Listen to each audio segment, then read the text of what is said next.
সত্য যুগে বাদ্য ভুলায়ো তপন কৈলাসৰ মহাদেৱে কৰে বাদ্য ৰজন মোৰ হৰিয় বাদ্য ৰজন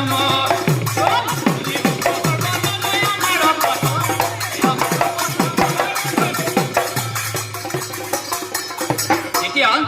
এই বাদ্যবোৰ বজাবলৈ আহোঁতে এই বাদ্যটো প্ৰথমতে চামৰ যত্ন হৈছিল চামৰে জন্ম হৈছিল তেতিয়া কৈছে ঐ গোলোকৰ চামগুটি কৃষ্ণ দিলে ব্ৰহ্মা হাতত ব্ৰহ্মাই গুটি অহৰ বিলেৰি কিনাৰত কামৰি এই গুটি নিয়া জানা পৃথিৱীত পচাই ঐ মধ্যমনি খাত চাম ফাটিয়া ওলাই ঐ ফাটিয়া